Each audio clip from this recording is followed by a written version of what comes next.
Welcome to another day of Ether Raids. We're taking on some rematches today, and this is the first one. Yeah, we're taking on a Elliewood player here, and looks like a nice theme team here with Elliewood, Ninian, and Roy, who is the mystery child. It's a promise. Who's to say who his mother is? It could be anyone, really. It doesn't have to be Ninian. But everyone pretty much considers Ninian canon, but it really doesn't have to be her. It could be anyone. I mean, yeah, he's not like, the most friendliest unit when it comes to like beasts and dragons. He does have that effective weapon, so, or at least that characteristic. So there's that. And then Medius here and Yoon to round out the core. Ultimately for this, I'm just going to put, what's his face, Alphonse, somewhere up there and let him do his Alphonse thing. And then I'm probably going to put Fjorm somewhere close beside him, just so that no one like gets danced and goes around. Yeah, that's probably what I'm going to be doing here. It's kind of going to be like a little wall right here that the enemy team will have to run into. But let's go. Yeah, that's pretty much the plan. We're gonna have Camilla get the pots because I don't really need her to do anything here aside from that. And since she's a flyer, she will traverse this terrain very well. This map is actually, like, for me, very nostalgic because when I first started playing Ether Raids, like I don't want to say competitively, but like consistently, this was the first map that I really started to like build a defense on. This was around the time that I was watching like other YouTubers. Like, this is when I just started watching other Fae-tubers making Fae content, but I wasn't like very familiar in terms of like how some of the defense interactions like worked. You get that, you pick that up over time just by like continually doing it and just like talking to people or listening to people talk. I think is probably like in my situations, that's really what I did. I just listened to what other people had to say. But this was, I really like this map because you can essentially lock off the right side, kind of like exactly like how my opponent here has done. Basically blocked off the right hand side, and all of your units are on the left, and you kind of just have the fight over on that side. The problem was, with this map in particular, is that it's a challenge to get the ranges to line up particularly well, because your team is essentially open to being attacked on that left-hand side, because you can't really block anything there. So you have to like put like, either you run a save or you run some bulky units to put in front. But if you're running a save, it's very difficult to put like a near save and a far save in this 6x6 square, unless you're going to extend it to where you have the healing tower there. Not 6x6, 6x2 square, 3x2 square. Unless you're going to put the healing tower, consider the healing tower as a spot that you're going to use. So yeah, ultimately I had to move on from this map. I don't use it anymore.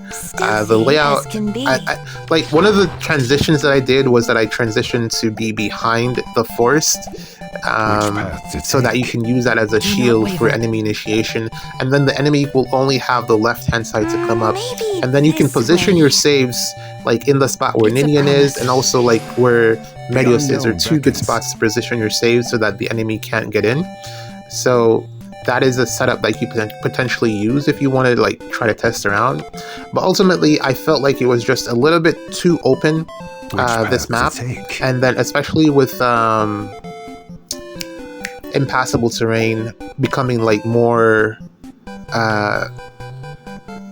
easier to manage with dual Igrin and stuff like that. Yeah, I really just had to move on from this map. So that's why I'm using the other maps that I'm using currently. I still think there's a particular charm. I have like a attachment to this map still. So like whenever I see someone with a decent configuration, I might copy it and try to use it to just get some more joy out of this map, because I think it's really well designed. It has open spaces and closed off spaces that it gives you the ability to pick lanes, and I like that. Basically, there are 3 open lanes, and it's, unless the opponent can like go over the trees, and then it's just up to you to figure out how to get your initiations or your ranges to line up with those 3 lanes, and that is very hard. Especially like back then I was using like Not and Catria for some of the options that I was trying to get to work on this map, but yeah, it was tough to get the ranges. I think this was the first map that I had a melee Catria ball with Brave Alm, Catria, Edelgard, and I don't remember who the Cav was. There was a Cav unit there. I think it was around the time Seliph. No, Brave Erica was there. So yeah, of course. Fun map. I agree. Totally enjoyed it, but I've since moved on because it's just hard. It's hard because what you can do is essentially hit and run this map very easily because there's always going to be that space on the bottom right that you can retreat to, and it's very difficult for your team to chase all the way down there. So that's really the main reason that I had to move on from the map. But it still is a fun map to try to build on. I think it's good as a practice map. Like if you're trying to learn how to build a defense, I think this map is fairly good at giving you some of the pros and cons of just terrain and movement, and it has all of the elements there. I really like this one, but that aside, this match is done. Alphonse here just closed it out. Yeah, we're gonna play one more since this is another double day. All right, here is the second rematch of today. Yeah, we're gonna use the Alphonse team yet again. Let's try to get this going here. All right, so what do we got here? We got very nice map. I've grown more like interested, or like this desert map has grown on me. I think it's really good. Especially like with flyers and stuff. Like this is a very good map. I really like the layout because the mountains, you can't go over them unless you're a flyer, of course. Flyers can go anywhere they want. But yeah, I like this map. The crazy thing is, I keep saying is that you can smite people, like you can smite your units over the mountain tiles, which is just crazy. It's supposed to be a mountain. You're not supposed to be able to just smite someone. Like in real life, like horrible comparison, but in real life, you can't just smite someone over a mountain. It doesn't work like that. But in Fae, it's totally a thing. But I love the fact that it's in because basically you can create like 3 lanes that your opponents can't get across. This Nagi is beautiful, absolutely beautiful. I would love to build a Nagi, but this is so much investment, man. Like I'm struggling to get flowers for my armored units that I'm trying to build. So that's a problem there. You got the potent disarm to give her the null follow-up on Mia. And then AoE, Loki, Golveg, all the nice threats here, and then Embla, which is why I could have tried to far save this, but I figured Alphonse should be able to do just fine here. So we're just going to set it up like this, and also I kind of wanted to get the score because this week is going to be rough on defense, so I kind of just want to see how best I can get the most out of the team that I have here with Asker. I have 2 teams with Asker, one with Ike, and this is the other one. So I try to use the teams whenever I get the opportunity to, because I want to score fairly well so I can at least make tier 38. This way. I think you saw there that I finally gave Asker Lugu's friend 4. I was kind of hoping that he'd be able to combat Emblem Celica, but that is not something that Asker can do, apparently. He gets absolutely obliterated. I was kind of hoping it would be like the Gatekeeper matchup, which is a little bit closer, especially if you give Gatekeeper that 1 A skill Triangle Adept. It can work out a lot more in Gatekeeper's favor, but Asker just does not survive against Ascended Celica, Emblem Celica, so yeah. But he has oh, shoot. I forgot about this. NCD. I forgot that Alphonse doesn't have NCD, and now he's gonna get flashed, which means you can't counterattack. I don't think he'll die. The problem is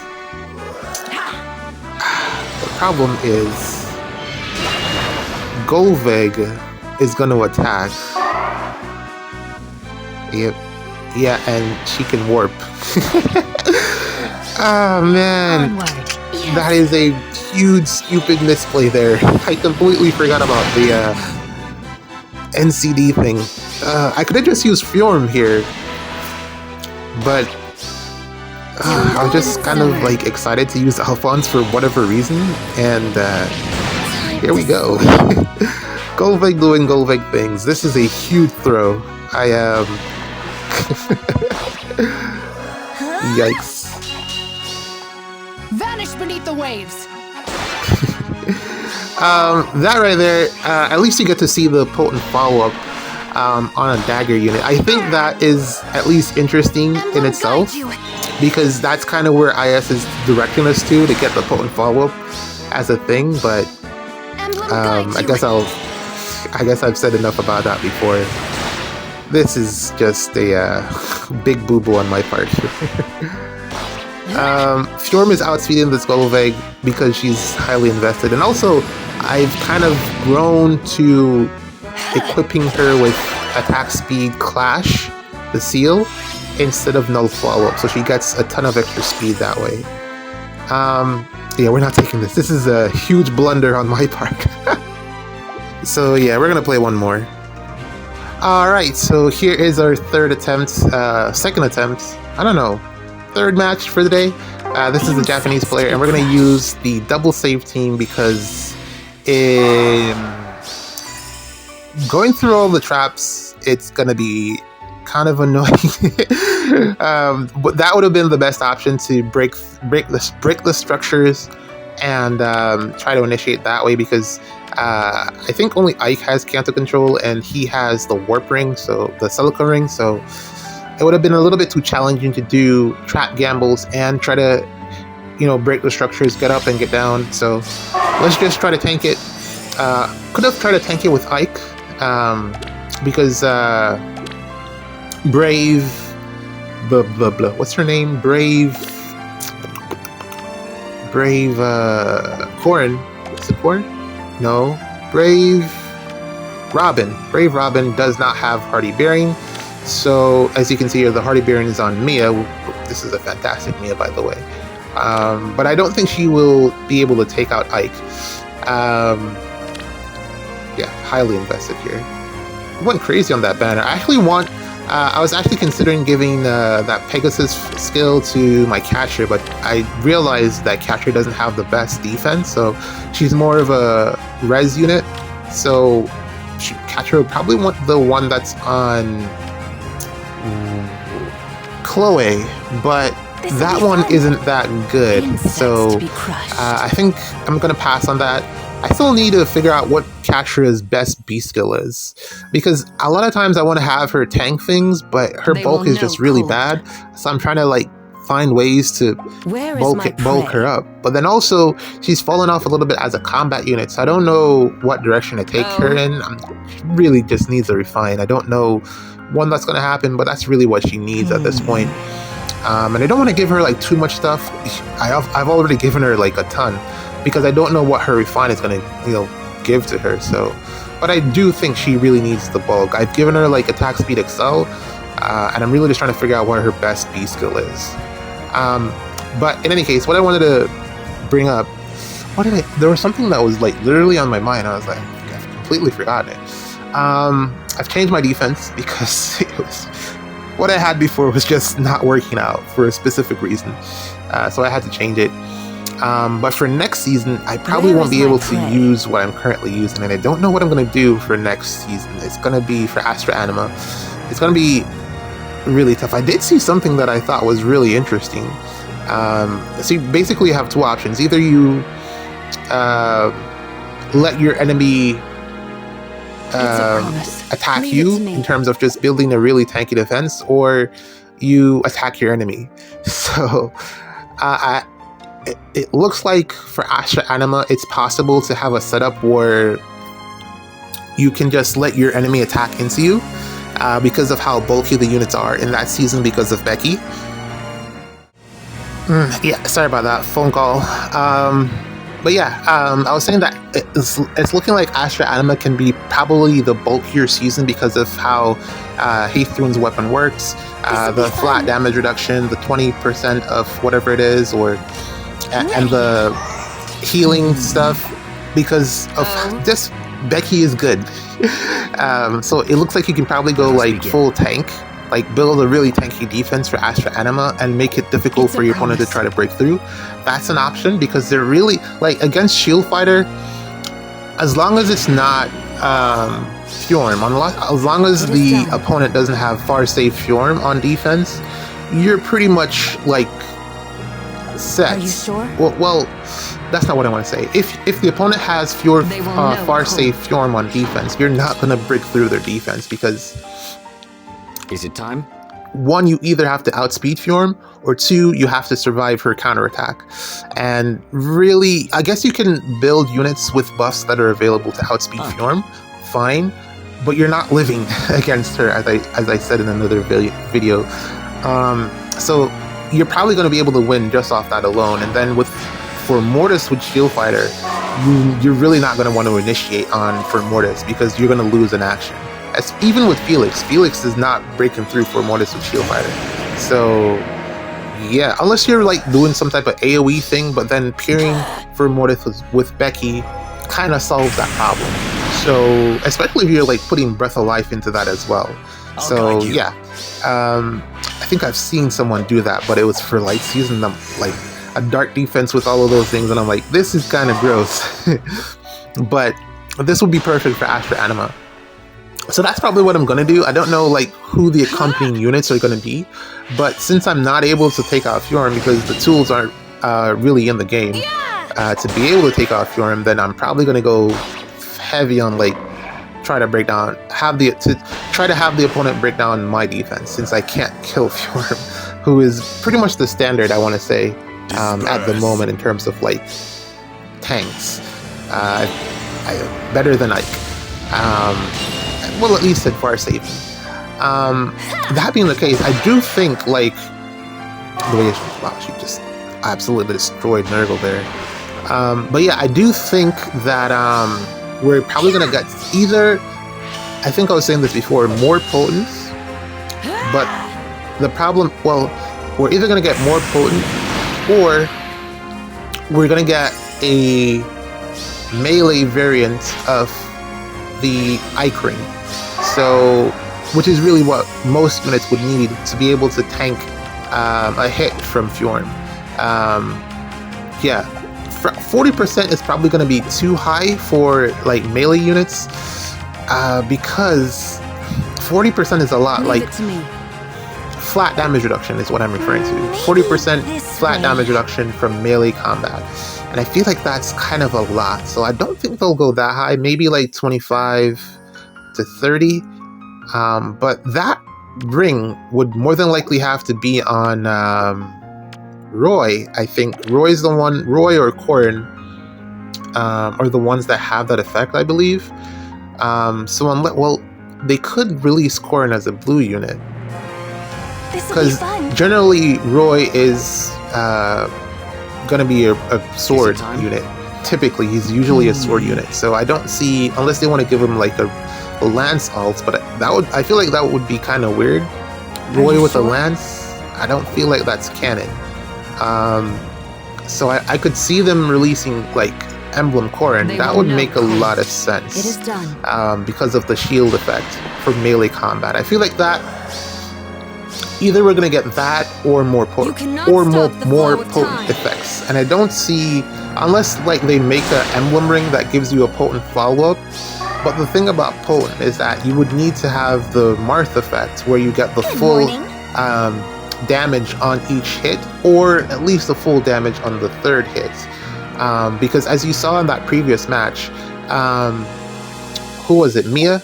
The Cav Mia, she hit the lethality on the third hit, but it only did like 11 damage, which is kind of pointless because, I mean, damage is damage, but in the scheme of things, if you're facing up against Shield Fighter, you're really going to you really want to be doing more than 11 damage on that third hit, because 11 is nothing. Especially if you're like doing like desperation, you're more than likely going to be dead after that, because Furum is just going to absorb all of that damage and then hit you back with it. So yeah, the potent hit has to be like 50, 60, kind of like what happens when you get the triangle attack. How you hit, each hit is the full damage, which is kind of why I'm saying that, or kind of why I was saying that triangle attack is really like the key way to break through Shield Fighter, because most units don't have the potent follow-up effect that Marth has, legendary emblem Marth, who is actually fantastic against Four Mortis. So if you're having like difficulty there, you can probably give him a go. But then again, that's only a few Four Mortises. Like if it's a fully invested Four Mortis, maybe no, because there's no way to give out beast effectiveness. And he only has effective against dragons. So if it's a dragon near save, then you're more than likely going to win. Marth has fantastic matchups against most units. So as long as he's surviving and you can get a dance in, he's probably going to get the kill. Especially because he can hit the Lodestar Rush on the third hit as well. So yeah, Emblem Marth definitely, I think stocks are up for him because of how he can get through Shield Fighter. The problem is I don't think he'll do very well against like a heavily invested Fort Mortis. Because he is able to take out like Hector. Like I've tested him against my Hector and he does fairly well. He would need a dance to finish it off, but he can do it. So there's that. It gives him a purpose. But the downside about Emblem Marth is that, like, for me, I really think he needed an extra action. He needed a way to be able to act again. Kind of like what, exactly like what Felix does. Well, the disarm trap thing I don't really care about. Let's say that from him triggering his special, he would have been able to get another attack, or another action. I think that's really what he would have wanted to be more usable, because he kills things, but then he's just stuck there, and I'm like, well, what now? And a lot of the times he doesn't even take any damage because it's a desperation hit. He gets all 3 hits in. The enemy doesn't get to attack him, so you can't really use him as a Wings of Mercy unit. He's really just a melee nuke. And he nukes really well, but he only nukes one unit, and you don't need that, which is why he didn't really pick up when people started using the Celica Ring. They were mainly given that to like Felix and Golveg and Edelgard, because all of those units have extra actions, so it makes sense for them to go in and initiate because they can then move again. And that's really what you want. You want the action economy out of your combat units, which is the only downside I find with Marth. And also, he's not that tanky with Potent, which is kind of weird. Like, he dies a lot to a lot of things, so you really don't want him to get hit. So there's that, but I don't know, man. I feel like if it's not the next Emblem Ring, we're gonna be in for a tough couple of months with Fjorm, because there really is no way to take her out. If we don't get, and then again, I'm even saying Emblem Ring. The Emblem Ring isn't until the end of the month, so that's what, like another week or so, another 2 weeks before we get that. Just surviving Fjorm, that's gonna be tough. Unless they release a new unit type that unless Reagan is a new unit type that offers exactly what I'm saying as it relates to the potent effect. But I feel like that would be a little bit too much. I feel like that would make her better than Do not waver. It's a promise. The emblem units in a way. I feel like that would be a little bit too much. I don't think they're going to do that, but we'll see. But yeah, definitely something that is needed, especially for ranged units. Ranged units definitely need flat damage reduction against melee units now, because they're just not living against Fjorm. Either that or an emblem ring that just gives you miracles, which I don't think would be like the worst thing in the world in the current state of the game. Because you can like, there are ways to get around miracles, so I think it's fine. But yeah, we're pretty much done with this one. I just gotta figure out how to get the pots and then close it out. Man, Byleth has been kicking butt this week. Like, she's so good now with that refine. I feel like she got a better refine than male Byleth, which was obviously going to happen because male Byleth was a winner of Choose Your Legends. And typically, anytime a unit wins CYL, they get battery fines because IS realizes that everyone has the unit, so there's no point in giving that unit a good refine or leave it to me. Something to that nature. I don't know, but they typically don't want to give units that are like common really good refines, which is why I'm like kind of like disappointed or like not like too excited for Baby Innes getting his refine, because I really like Baby Innes. Are you sure? And I finally like built him up and stuff, but I'm pretty sure they're going to give him like a really bad refine because he's like one of the more common Grail units that was built at the time that he was like really good. Where is my prey? And then I was kind of comparing it to Baby Marth as well. Baby Marth didn't get the greatest. I mean, he got a whole new weapon, so it's kind of hard for me to say that that's bad, but it could have been better. He could have like gotten distant counter builds. DC weapon refines are usually bad, so maybe that's a good thing that they didn't do that. But he could have gotten a better refine, Baby Marth. But we'll see what happens. Stuff out here in Ether Raids, man. Tanks are back, if you haven't noticed. GG's. See you in the next one.